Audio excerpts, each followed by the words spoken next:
ভারতের সাথে বাংলাদেশের সম্পর্কে চলছে টানাপোড়েন। এমন পরিস্থিতিতে এবার ভারতের সঙ্গে সম্পর্ক নিয়ে মুখ খুললেন সেনাপ্রধান জেনারেল ওয়াকারুজ্জামান। ভারতের সঙ্গে দেওয়া নেওয়ার সম্পর্ক এটা হতে হবে ন্যায্যতার ভিত্তিতে। খুবই গুরুত্বপূর্ণ একটি বক্তব্য সামনে এনেছেন জেনারেল ওয়াকারুজ্জামান।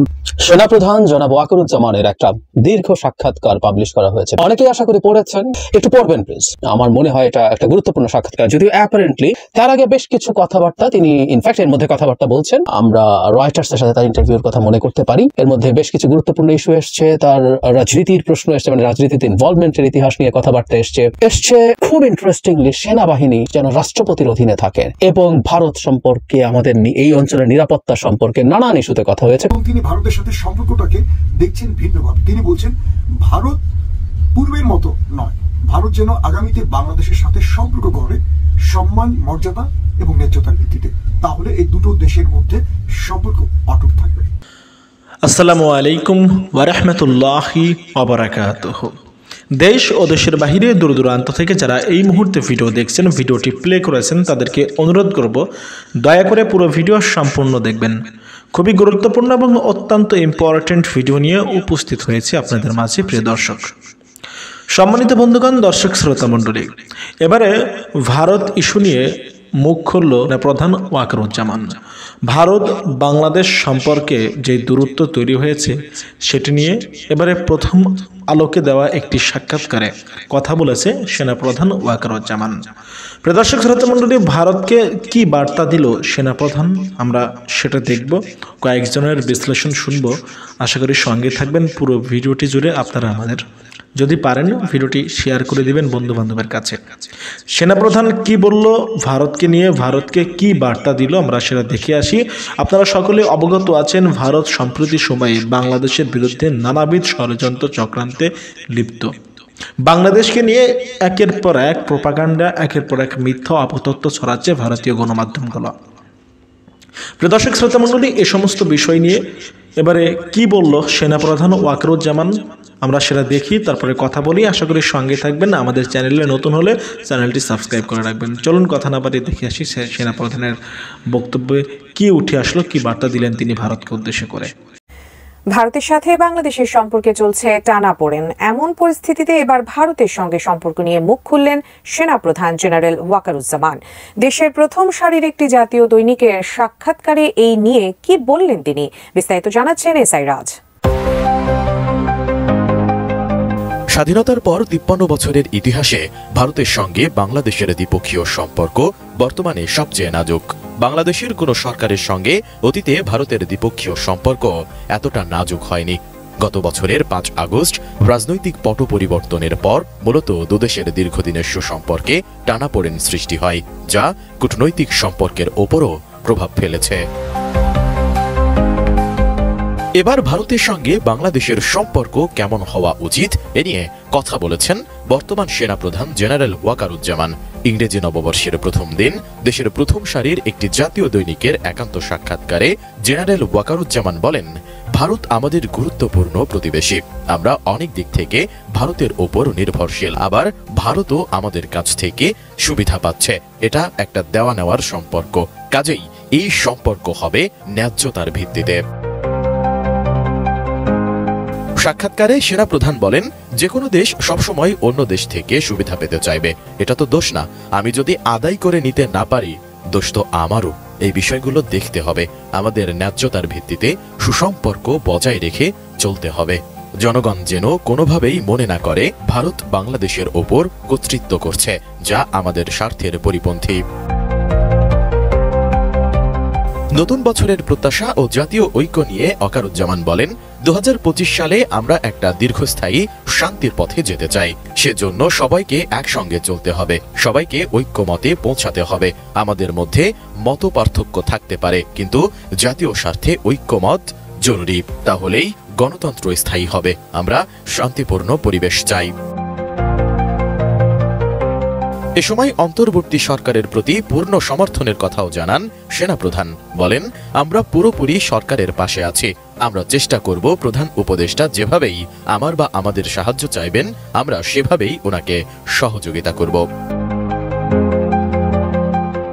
এছাড়া একান্ত ওই সাক্ষাৎকারে গণ অভ্যুত্থান পরবর্তী সময়ের শান্তি শৃঙ্খলা রক্ষায় সেনাবাহিনীর ভূমিকা, অন্তর্বর্তী সরকারকে সেনাবাহিনীর সমর্থন, নতুন রাজনৈতিক সংস্কৃতি তৈরি, প্রতিবেশী দেশগুলোর সঙ্গে সম্পর্ক, সংবিধান সংস্কারের মাধ্যমে রাষ্ট্রপ্রধান ও সরকার প্রধানের ক্ষমতার ভারসাম্য সহ বেশ কিছু বিষয় নিয়ে ভাবনার কথা তুলে ধরেন সেনাপ্রধান। ভারতের সঙ্গে দেওয়া নেওয়ার সম্পর্ক এটা হতে হবে ন্যায্যতার ভিত্তিতে। খুবই গুরুত্বপূর্ণ একটি বক্তব্য সামনে এনেছেন জেনারেল ওয়াকারুজ্জামান। প্রথম আলোর যে সাক্ষাৎকারটি, সেই সাক্ষাৎকারটি পিক করেছে একটি অংশ মানবজমিন পত্রিকা। সেখানে বলা হচ্ছে যে এক প্রশ্নের জবাবে মতিউর রহমান এই সাক্ষাৎকারটি নিয়েছেন, তার সঙ্গে তার প্রতিবেদকও ছিলেন। এক প্রশ্নের উত্তরে বলছেন যে ভারত আমাদের গুরুত্বপূর্ণ প্রতিবেশী, আমরা অনেক দিক থেকে ভারতের উপর নির্ভরশীল, আবার ভারতও আমাদের কাছ থেকে সুবিধাও পাচ্ছে। আনুষ্ঠানিক আর অনানুষ্ঠানিক মিলিয়ে ওদের প্রচুর মানুষ বাংলাদেশে কাজ করছে। এই দেশ থেকে অনেক মানুষ চিকিৎসার জন্য ভারতে যায়, আমরা তাদের কাছ থেকে অনেক পণ্য কিনছি। কাজেই বাংলাদেশের স্থিতিশীলতার ব্যাপারে ভারতের বিরাট স্বার্থ আছে। এটা একটা দেওয়া নেওয়ার সম্পর্ক, ন্যায্যতার ভিত্তিতে হতে হবে। এটা যে কোনো দেশ সবসময় অন্য দেশ থেকে সুবিধা পেতে চাইবে, এটা তো দোষ না। আমি যদি আদায় করে নিতে না পারি, দোষ তো আমারও। খুব গুরুত্বপূর্ণ ইঙ্গিত বলছেন যে আমি যদি আদায় করে নিতে না পারি, দোষ তো আমারও। এই বিষয়গুলো দেখতে হবে। আমাদের ন্যায্যতার ভিত্তিতে সুসম্পর্ক বজায় রেখে চলতে হবে। দেখেন, যে কথাগুলি তিনি বলছেন সবই কিন্তু অন্তর্বর্তী সরকার প্রথম থেকেই বলছে। কেন বলছে? বলছে এই কারণে যে বিগত সময় শেখ হাসিনা বাংলাদেশের স্বার্থ পুরোপুরি বিকিয়ে দিয়েছে, কোনো রকম ভারসাম্য ছিল না। যেমন সীমান্তে হত্যা হতো একের পর এক, কত 15 বছরে কত মানুষ মারা গেছে। একটিবারও, দর্শক বলেন, একটিবারও প্রতিবাদ করেছে? আর অন্তর্বর্তী সরকারের সময় গত 4-4.5 মাস 5 মাসের মধ্যে মারা গেছে, কিন্তু প্রতিটি মৃত্যুর পর প্রতিবাদ করা হয়েছে, তার ব্যাখ্যা চাওয়া হয়েছে। শেখ হাসিনা সরকার করছে? করেনি। কেন? তাহলে আগে করেনি, এখন করা হচ্ছে। তাহলে এখন ভুল হচ্ছে? আগে সঠিক ছিল, আগে মর্যাদা ছিল, ন্যায্যতা ছিল, আর এখন এটাকে কি বলবেন? তো ভারতের সাথে সম্পর্কের ব্যাপারে এখন বাংলাদেশের অবস্থানটা যে আমরা প্রতিবেশী সকল দেশের সঙ্গে। মাঝখানে একটি ঘটনা নিয়ে ভারতের পত্রপত্রিকা খুবই অপপ্রচার করেছে যে ভারতের ট্রেনিং ইনস্ট্রাক্টররা বাংলাদেশে আসছে বাংলাদেশের আর্মিকে প্রশিক্ষণ দিতে। তখন আইএসপিআর এর পক্ষ থেকে বলা হয়েছে আমাদের সমস্ত আশেপাশের বিশ্বের বিভিন্ন দেশের সঙ্গে চুক্তি আছে, সমঝোতা আছে যে মত বিনিময়, এক দেশের সেনাবাহিনী সদস্যরা ট্রেনাররা আরেক দেশে যাবে, বাংলাদেশের সেনাবাহিনী ট্রেনাররা যেমন যায় বিশ্বের বিভিন্ন দেশে, অন্য দেশের ট্রেনাররাও আসবে, একটা পারস্পরিক মত বিনিময়। এটা সেনাবাহিনী, বিশ্বের সেনাবাহিনীর মধ্যে একটা আন্তঃসম্পর্ক। সেটা ভারতের সাথে আছে, নেপালের সাথে আছে, পাকিস্তানের সঙ্গে থাকবে, সবার সঙ্গে থাকবে। পাকিস্তান ইন করলেই ভারত কেন টিং করে ওঠে? পাকিস্তানের করাচি বন্দর থেকে জাহাজ আসে বাংলাদেশে, ভারতের অন্তর্জালা যে ওই জাহাজ থেকে নাকি 7 সিস্টার অস্ত্র যাবে। তো এগুলি তো মানবে না। কারণ ভারত আগে বাংলাদেশকে গত 15 বছরে পাকিস্তানকে বিচ্ছিন্ন করেছে না। এখন বাংলাদেশ শুধু পাকিস্তান না, দক্ষিণ এশিয়ার সার্কের সমস্ত সদস্য রাষ্ট্রগুলোকে একত্রিত করতে চায়। এই জন্য বাংলাদেশের পক্ষ থেকে এবং পাকিস্তানের প্রধানমন্ত্রী শাহবাজ শরীফের পক্ষ থেকে সার্ককে পুনর্জীবনের উদ্যোগ নেওয়া হয়েছে, পুনর্জীবিত করার উদ্যোগ নেওয়া হয়েছে। এটা কি কোনো খারাপ? সম্ভবত সেনাপ্রধানও সেই দিকটাই কথা বলছেন যে জনগণ যেন কোনোভাবেই মনে না করে ভারত বাংলাদেশের উপর কর্তৃত্ব করছে বা এমন কিছু করছে যা আমাদের স্বার্থের পরিপন্থী। কোনোভাবেই মানুষ যেন এটা না ভাবে। খুবই গুরুত্বপূর্ণ দর্শক, এটা তিনি মন্তব্য দিলেন। এটাই হচ্ছে জাতীয় মর্যাদা রক্ষা করার জন্য নিজের সম্মান মর্যাদা এটাকে বা মাথা তুলে দাঁড়ানোর যে একটা চেষ্টা সব পক্ষ থেকে এবং গুরুত্বপূর্ণ প্রতিষ্ঠানের পক্ষ থেকে যখন প্রধানরা বলেন তখন নিশ্চয়ই জাতিকে অনুপ্রাণিত করে। ভালো থাকবেন, আল্লাহ হাফেজ। সেনাপ্রধান জনাব ওয়াকারুজ্জামানের একটা দীর্ঘ সাক্ষাৎকার পাবলিশ করা হয়েছে প্রথম আলোতে। অনেকেই আশা করি পড়েছেন, যারা পড়েননি আমি সেই পুরো সাক্ষাৎকারটার লিঙ্ক আমার কমেন্টে দিয়ে দেব, একটু পড়বেন প্লিজ। আমার মনে হয় এটা একটা গুরুত্বপূর্ণ সাক্ষাৎকার, যদিও অ্যাপারেন্টলি খুবই চমক লাগানো কথা বা ব্রেকিং নিউজ হবে এরকম কথা তিনি বলেননি, কিন্তু এটার একটা খুব গুরুত্বপূর্ণ একটা দিক আছে। আমি পুরো ইন্টারভিউটা পড়লে আপনাদের কাছে সেটা মনে হবে, বা আমি আমার কাছে যে জায়গাটা সবচেয়ে বেশি ইম্পর্টেন্ট মনে হয়েছে সেটা এক্স্যাক্টলি কোনো লিখিত বক্তব্য উনি যা বলেছেন তার মধ্যে না, বরং রিডিং বিটুইন দ্য লাইনস আছে। আমি শেষে এটা বলবো আসলে আমার মূল ফাইন্ডিংটা কি। তার আগে বেশ কিছু কথাবার্তা তিনি ইনফ্যাক্ট এর মধ্যে কথাবার্তা বলছেন, আমরা রয়টার্সের সাথে তার ইন্টারভিউর কথা মনে করতে পারি। এর মধ্যে বেশ কিছু গুরুত্বপূর্ণ ইস্যু এসছে, তার রাজনীতির প্রশ্ন এসছে, মানে রাজনীতিতে ইনভলভমেন্টের ইতিহাস নিয়ে কথাবার্তা এসছে। খুব ইন্টারেস্টিংলি সেনাবাহিনী যেন রাষ্ট্রপতির অধীনে থাকেন এবং ভারত সম্পর্কে, আমাদের এই অঞ্চলের নিরাপত্তা সম্পর্কে নানান ইস্যুতে কথা হয়েছে। কয়েকটা জিনিস আমি একটু পড়তে চাই এবং সেগুলো সম্পর্কে আমার দু একটা মতামত একটু দিয়ে তারপর আসলে আমার ওই ফাইন্ডিংটার কথাও বলবো। যেমন নির্বাচন সম্পর্কে তাকে যখন বলা হয়েছে সময়সীমা দিয়েছেন, তিনি সেটাকে সঠিক সময় বলে মনে করেন এবং তিনি অন্তর্বর্তী সরকারকে নির্বাচনের রূপরেখা বাস্তবায়নে সব সহযোগিতা করবেন। আমরা এই বাক্যটা খেয়াল করি, তিনি বলছেন আমরা অন্তর্বর্তী সরকারের নির্বাচনের রূপরেখা বাস্তবায়নে সব সহযোগিতা করব। এই বাক্যটা মনে রাখবেন। কেন রাখবেন আমি শেষে আমার মূল ফাইন্ডিংটার সাথে এটা মিলিয়ে দেখাবো। মানে কোনো উৎকণ্ঠা আছে কি না তারা সেগুলো বলছেন, এবং তিনি বলছেন তারা যত বেশি মাঠে থাকবেন ততই শৃঙ্খলা বহির্ভূত কাজে জড়িয়ে পড়ার আশঙ্কা দেখা দিতে পারে, উইচ ইজ রাইট। এই বাহিনীর কাজ পুলিশিং না, কিন্তু বিদ্যমান প্রেক্ষাপটে যেখানে পুলিশ এখনো ঠিকঠাক মতো দায়িত্ব শুরু করতে পারেনি সেখানে সেনাবাহিনীর ম্যাজিস্ট্রেসি নিয়ে রাস্তায় আছেন। এটা আমাদের জন্য একটা গুরুত্বপূর্ণ সার্ভিস যে কোনো বিবেচনায়। এরপরের প্রশ্নগুলোতে রাজনৈতিক দল নিয়ে প্রশ্ন আছে, রাজনৈতিক দলের প্রতি এক ধরনের হতাশার প্রশ্নের ক্ষেত্রে আছে। কিন্তু গত 5 দশকে আমাদের রাজনৈতিক দলগুলো অনেক কিছুই করেনি, করতে চায়নি, তাদের ব্যর্থতার জন্যই তো বর্তমান পরিস্থিতি তৈরি হয়েছে। মিলিটারি চিফ বলছেন ঠিক আছে, অতীত হয়নি, এখন তো সুযোগ সৃষ্টি হয়েছে, আমরা এই কাজগুলো করতে পারি। রাজনৈতিক দলগুলো সংস্কারের প্রতিশ্রুতি অতীতেও দিয়েছে, কিন্তু ক্ষমতা গিয়ে তারা কথা রাখেনি। জনাব ওয়াকার জবাব দিচ্ছেন, এখন তো আমরা সবাই রাজনীতিবিদদের সঙ্গে যুক্ত আছি, তারা এখন নিশ্চয়ই বুঝতে পারছেন এই সংস্কার করা সবার জন্যও করা দরকার। সংবিধান সংস্কারের বিষয়টি সামনে এসে বিশেষ করে রাষ্ট্রপতি ও প্রধানমন্ত্রীর ক্ষমতার ভারসাম্য আনা দরকার। মানে এই ক্ষমতার ভারসাম্যর ব্যাপারটা জনাব ওয়াকার এই প্রশ্নে আনা। তবে একটা জিনিস তাকে আমাদের এখানকার ফাইন্ডিংটা হচ্ছে, রাজনীতিবিদদের অনেক ত্রুটি বিচ্যুতি বা সমালোচনা থাকলেও দিনের শেষে রাজনীতির উপরেই আমাদের আস্থা রাখতে হবে, দেশ রাজনীতিবিদরাই চালাবেন। যারা ওয়াকার সেটা খুব স্পষ্টভাবে বলছেন, কিন্তু উনি ক্ষমতার ভারসাম্যের কথা নিজে ডেকে এনেছেন। মানে তাতেই মনে হবে যে পরবর্তী প্রশ্নটা তিনি চেয়েছেন এরকম হোক। প্রথম আলো জিজ্ঞেস করছে, তার মানে রাষ্ট্র পরিচালনা আপনি রাষ্ট্রপতি ও প্রধানমন্ত্রীর মধ্যে ক্ষমতার ভারসাম্য সৃষ্টি ধরনের একটা ধারণার কথা বলতে চাইছেন। জেনারেল ওয়াকার বলছেন আমি অত বিস্তারিত যেতে চাই না, আমি সংবিধান বিশেষজ্ঞও নই, নিজের অভিজ্ঞতার আলোকেই বুঝেছি রাষ্ট্র ও প্রধানমন্ত্রীর মধ্যে ক্ষমতার ভারসাম্য আনা প্রয়োজন, সশস্ত্র বাহিনীকে রাষ্ট্রপতির অধীনে রাখা যেতে পারে। উনি এই একই কথা রয়টার্সকে বলেছেন। আমরা এভাবে যদি একটু চিন্তা করি যে রাষ্ট্রপতি সেনাবাহিনীর পুরো কমান্ডের ক্ষমতা যদি তার হাতে যায়, রাষ্ট্রপতি প্রধানমন্ত্রীর ক্ষমতার ভারসাম্য নিয়ে প্রচুর আলাপ হচ্ছে। এটা সত্য, আমাদের রাষ্ট্রপতির আসলে খুবই অক্ষমতা আছে, তেমন কোনো ক্ষমতাই নেই। কবরে গিয়ে ফাতেহা পাঠের কথা বলেছিলেন বিচারপতি শাহাবুদ্দিন আহমেদ। কিন্তু প্রধানমন্ত্রী না, রাষ্ট্রপতির অধীনে সেনাবাহিনী। মানে কেউ আসলে এর মধ্যে আগেও দেখেছি যে একটা প্লট খোঁজার চেষ্টা করছেন, যে এই অন্তর্বর্তী সময়ে কে প্রেসিডেন্ট হবেন বা প্রেসিডেন্ট পাল্টাবে কিনা। আর যদি উনি এখন যেভাবে চাইছেন সেটা যদি এক্সিস্টিং প্রেসিডেন্টের অধীনে হয়, অত্যন্ত বিতর্কিত আওয়ামী প্রেসিডেন্ট শাহাবুদ্দিন চুপ্পু এখন দায়িত্বে আছেন, নাকি এই প্রেসিডেন্ট সরিয়ে আর কেউ প্রেসিডেন্ট হবেন, তারপর তার অধীনে সেনাবাহিনী থাকবে এবং উপদেষ্টা পরিষদ ভিন্ন হবে। এরকম নানান আলোচনা আসলে ছড়িয়ে পড়েছে এবং জনাব ওয়াকার তার এই বক্তব্যটা স্টিক করছেন। এবং এই ইন্টারভিউ আমরা যদি দেখি, তিনি এই প্রশ্নটা আসলে ইনভাইট করেছেন। যখন সংস্কারের প্রশ্ন আসলো, তিনি আসলে ক্ষমতার ভারসাম্য বলে ইনভাইট করেছেন যে তাকে এই প্রশ্নটা করা হোক, এবং তিনি আবারও ইনফ্যাক্ট জবাব দিলেন। আমি এটাকে খুব গুরুত্বহীন ব্যাপার বলে মনে করি না, আমি এটাকে গুরুত্ব দিয়েই দেখতে চাই। এরপর বলেছে, প্রশ্ন হয়েছে যে সেনাবাহিনী কখনো কখনো ক্ষমতা এসছে, কখনো আন্দোলনের ফলে সেনাবাহিনীর পরিস্থিতি সামাল দিয়েছে বা ক্ষমতা নিয়েছে, এবার আপনাদের প্রতি মানুষ আহ্বান জানিয়েছে, এসব তো বাস্তবতা। তিনি বলছেন যে তারা খুব একটা সুখকর নয় ইত্যাদি ইত্যাদি বলে উচ্ছৃঙ্খলতা থেকে, বিশৃঙ্খল অবস্থা আছে সেখানে সরিয়ে আসার কথা বলেছেন। এরপর আন্দোলনের বলা হচ্ছে যে প্রচুর চেষ্টা হয়েছে, কিন্তু সংস্কার তো ঠিক মতো হয়নি। এই পরিস্থিতি শেষ সুযোগ হিসেবে দেখেন কিনা? আপনারা ইন্টারভিউটা পুরোটা পড়বেন, আমি পুরোটা পড়ছি না, এটা বোরিং হবে অথবা অনেক লম্বা সময় লেগে যাবে।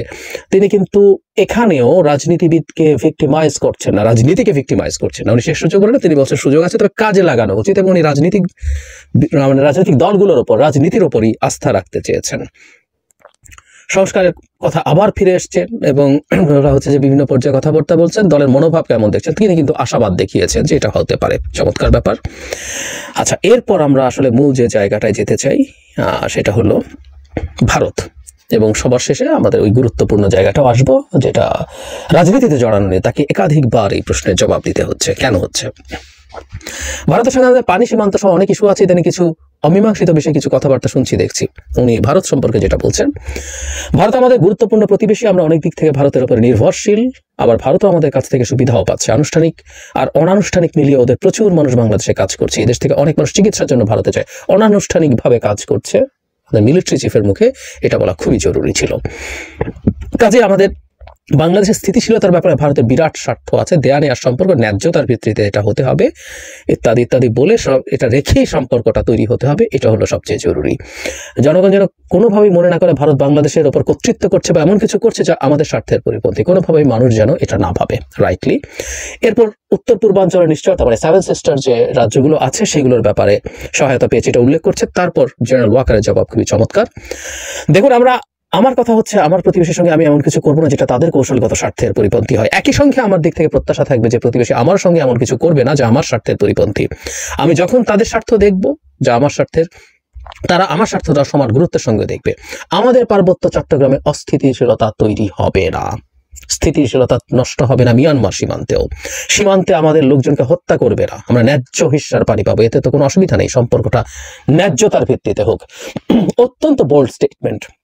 আমরা জানি যে বাংলাদেশের পার্বত্য চট্টগ্রামে যে ইনসার্জেন্সি হয়েছিল দীর্ঘ সময়, 80s 90s এরকম সময়গুলোতে, সেই ইনসার্জেন্সি ভারতের প্রত্যক্ষ মদদে হয়েছিল। তারা ভারতের আশ্রয়ে থেকে এসে এখানে ইনসার্জেন্সি করেছে, তাদের অস্ত্র সাহায্য পেয়েছে। সুতরাং যখন বারবার 7 সিস্টার্সের আলাপ হয়, এই আলাপের সাথে তিনি রাইটলি পার্বত্য চট্টগ্রামকে জুড়ে দিয়েছেন এবং মিয়ানমার সীমান্তের আলাপটা তুলেছেন। কারণ সাম্প্রতিক সময় মিয়ানমার সীমান্তে অস্থিতিশীলতার পেছনে ভারত রোল প্লে করছে কিনা, আমাদের এখানে আরাকান আর্মিকে, যদি আরাকান আর্মির সাথে ভারতের সম্পর্ক আগে ভালো ছিল না, রাজনীতিতে শেষ কথা বলে কিছু নেই, সুতরাং সেটাকে দিয়ে, তাদেরকে দিয়ে কোনো অস্থিরতা তৈরির চেষ্টা করে কিনা সেটাও তিনি রাইটলি উল্লেখ করেছেন।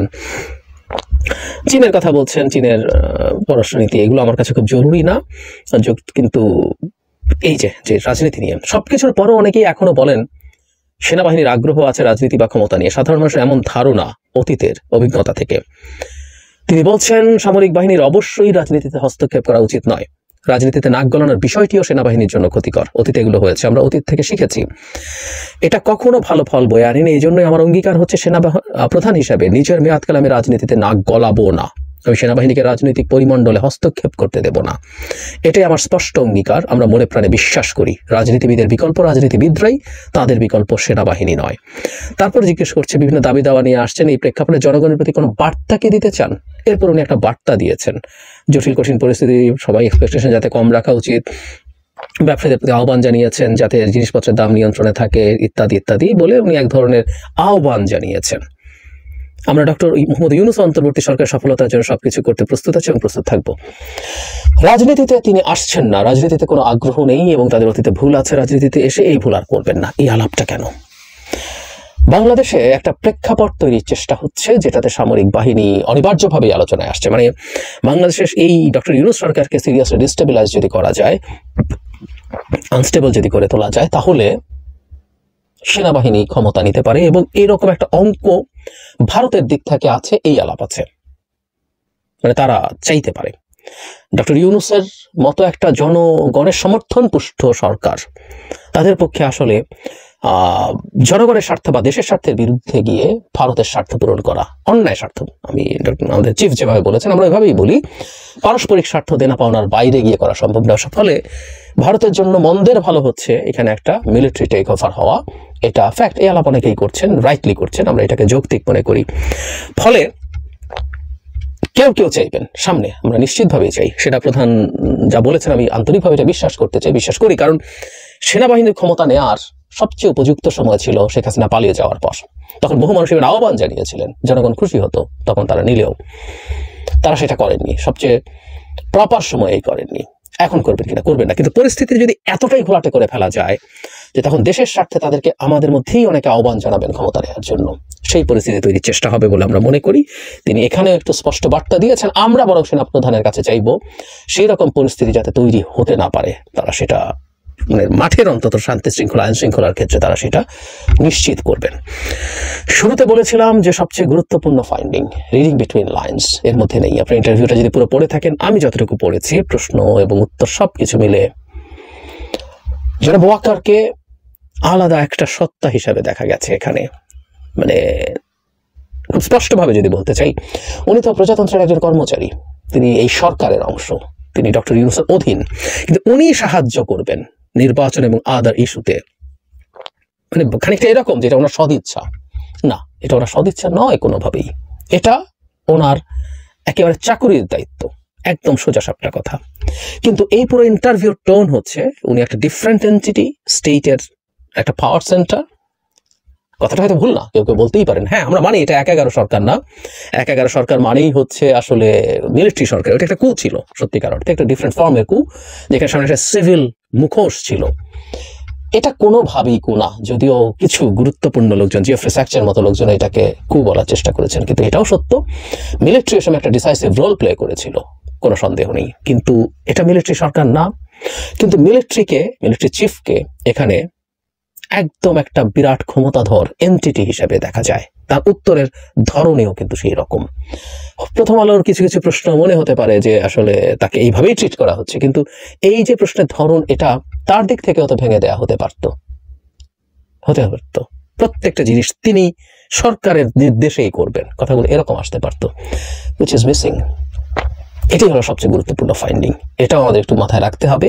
সেনাপ্রধানের এই ধরনের একটা ইমেজ আছে আমরা জানি, কিন্তু এটাকে যখন প্রকাশ্যে এভাবে আসে, এটা নিয়ে কিছু কথাবার্তা বা আমাদের মাথায় একটু চিন্তাটুকু জারি রাখা দরকার আছে, কেন এটা এভাবে হলো। সেনাপ্রধান ওয়াকারুজ্জামান আসলে কি বলেছিলেন, যদি তার পুরো ইন্টারভিউটা আপনারা পড়েন দেখবেন তিনি খুব স্পেসিফিক কয়েকটা জায়গায় গুরুত্ব দিয়েছে। প্রথমটি হলো প্রধানমন্ত্রী এবং রাষ্ট্রপতির ক্ষমতার ভারসাম্য এবং রাষ্ট্রপতির অধীনে সেনাবাহিনী যেন থাকে, এই বিষয়টি তিনি জোর দিয়ে বলেছেন। অর্থাৎ সেনাপ্রধান ওয়াকারুজ্জামান চাইছেন সেনাবাহিনী বা সশস্ত্র বাহিনী যেন রাষ্ট্রপতির দায়িত্বে ন্যস্ত থাকে, মানে অর্থাৎ সেনাবাহিনী যেন রাষ্ট্রপতির ক্ষমতার আওতায় থাকে, প্রধানমন্ত্রীর ক্ষমতা নয়। আর দ্বিতীয় যে বিষয়টি তিনি গুরুত্ব দিয়ে বলছেন যে সেনাবাহিনী রাজনীতিতে হস্তক্ষেপ করতে চায় না, রাজনীতিতে আসতে চায় না, এই কথাটি তিনি খুব জোর দিয়ে বলেছেন। অর্থাৎ ওয়াকারুজ্জামান রাজনীতিবিদদের আশ্বস্ত করতে চান 1/11 ঘটবে না বাংলাদেশে এবং সেনাবাহিনী পূর্বের মতো ভুল করে আর আসবে না সেই রাষ্ট্রীয় ক্ষমতা, মানে তারা ব্রাকের মধ্যেই থাকতে চায়, সশস্ত্র বাহিনীর যে নির্দিষ্ট দায়িত্ব সেখানে থাকতে চায়, রাজনীতিতে তারা আসতে চায় না। এবং ভারতকে খুব শক্ত ভাষা তিনি জবাব দিয়েছেন। তিনি বলেছেন আমরা মিয়ানমারকে কখনো আমাদের রাষ্ট্রে ঢুকতে দেব না এবং আমরা ভারতের সাথে ন্যায্যতার ভিত্তিতে সম্পর্ক করব, সমতার ভিত্তিতে, সম্মানের ভিত্তিতে সম্পর্ক করব। পূর্বের মতো ভারতকে আমরা আমাদের রাষ্ট্র ব্যবহারে যে ব্ল্যাঙ্ক চেক দেওয়া হয়েছে এটি আর দেব না, মানে তার বক্তব্যের সারমর্মটি হলো এই টাইপের। এবং তিনি ভারতের সাথে সম্পর্কটাকে দেখছেন ভিন্নভাবে। তিনি বলছেন ভারত পূর্বের মতো নয়, ভারত যেন আগামীতে বাংলাদেশের সাথে সম্পর্ক গড়ে সম্মান, মর্যাদা এবং ন্যায্যতার ভিত্তিতে, তাহলে এই দুটো দেশের মধ্যে সম্পর্ক অটুট থাকবে। এটা দিয়ে আমরা অনেক রকম বিশ্লেষণ করতে পারি। এবং সেনা প্রধানের যে আরো বক্তব্যগুলো, সেখানে বোঝা যাচ্ছে রাজনীতির মধ্যে গুণগত পরিবর্তন তিনি দেখতে চান। অর্থাৎ বাংলাদেশে যে সিস্টেমের রাজনীতি চলছে, এই রাজনীতিটা তার পছন্দ না। তিনি মনে করেন রাজনীতিতে অবশ্যই সংস্কার প্রয়োজন।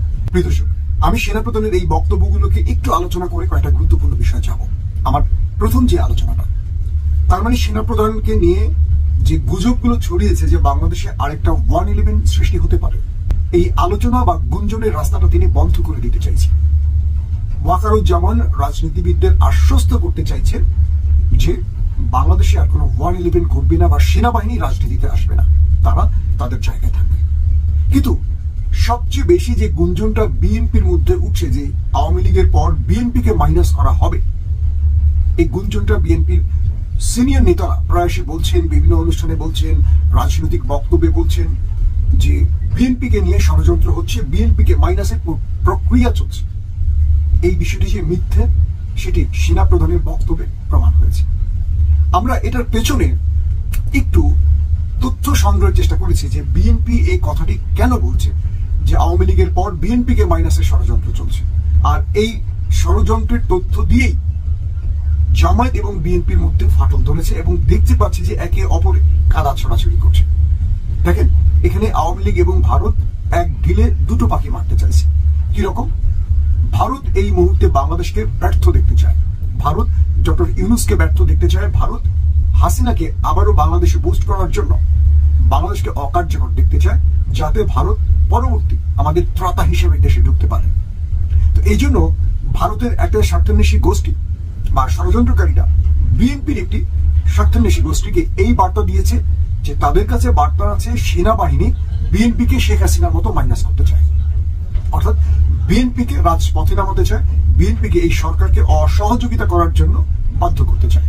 খুব স্পেসিফিক ভাবে বলছি, ভারত বিএনপিকে এটুকু বোঝাতে সমর্থ হয়েছে যে সেনাবাহিনী, তত্ত্বাবধায়ক সরকার, জামায়াত ইসলাম বা বৈষম্য বিরোধী ছাত্ররা একজোট হয়ে বিএনপিকে মাইনাস করতে চায়, এবং যে কারণে বিএনপি বারবারই নির্বাচন শব্দটি বলছে, আর যে কারণে বিএনপি এবার প্রকাশ্যে জামাতের বিরুদ্ধে অবস্থান নিচ্ছে, জামাতকে নিয়ে নানান রকম কটূক্তি করছে, আবার জামাতও পাল্টা বিএনপিকে নিয়ে কটূক্তি করছে। মূলত এখানে যে ঘটনাটি ঘটছে, এই কাজটি ভারত বিএনপিকে ফাঁদে ফেলে করছে, এমনটি মনে করছেন অনেকেই। এখন আমার কাছে যেটা মনে হচ্ছে, যে কথাটি বললাম যে ওয়াকারুজ্জামান প্রথম আলোতে আজকে যে ইন্টারভিউ দিয়েছে, তিনি স্পেসিফিক কিছু বিষয় ক্লিয়ার করে দিয়েছে। সেনাবাহিনী 111 সৃষ্টি করবে না, রাজনীতিতে আসবে না। 2 নম্বর, রাজনীতির পরিবর্তন তারা দেখতে চান পূর্বের মতন, অর্থাৎ হত্যা, গুণ, খুন, জ্বালাও পোড়া, এটা না। প্রত্যেকটা 5 বছর অন্তর যে নির্বাচন কোন প্রক্রিয়া হবে এটা নিয়ে অসন্তোষ, দেশ যে এগিয়ে যাবে তার বদলে পিছিয়ে যাচ্ছে, এই জিনিসটার অবসান, সবকিছু মিলিয়ে তিনি তার এই বক্তব্যটি দিয়েছেন বলে আমার মনে হয়। এখন বিএনপি যদি সেনা প্রধানের এই ইন্টারভিউর পর আশ্বস্ত হয় এবং তারা তাদের জায়গায় আবার ফিরে যায় একরকম, আর বিএনপি যদি আশ্বস্ত না হয় এবং ভারতীয় এজেন্টদের পাতা ফাঁদে পা দিয়ে তারা যদি মনে করে যে না বিএনপিকে মাইনাসের প্রক্রিয়া চলছে, বিএনপিকে এখানে গুটু করতে হবে, তাহলে আমি নির্দ্বিধায় বলতে পারি বিএনপির সঙ্গে বাকি দলগুলোর একটা বড় রকম পার্থক্য বা লড়াই অথবা বিভাজন তৈরি হবে। এই বিষয়টি বা এখান থেকেই মূলত লাভটা ঘরে তুলতে চায় ভারত। এখন বিএনপির দুটো ফর্মে, একটা হলো বাম বা ভারত ঘেঁষা, আর একটা হলো ডান ইসলাম ঘেঁষা। এই মুহূর্তে বিএনপির মধ্যে বাম ঘেঁষাটা ক্ষমতায় আছে বা তারাই গুরুত্বপূর্ণ পদগুলোতে আছে বিএনপি, এবং তাদের প্রেসক্রিপশনই তারেক রহমান শুনছেন বেশি, এমনটি বলা হচ্ছে। জানি না এটা কতটুকু সত্য।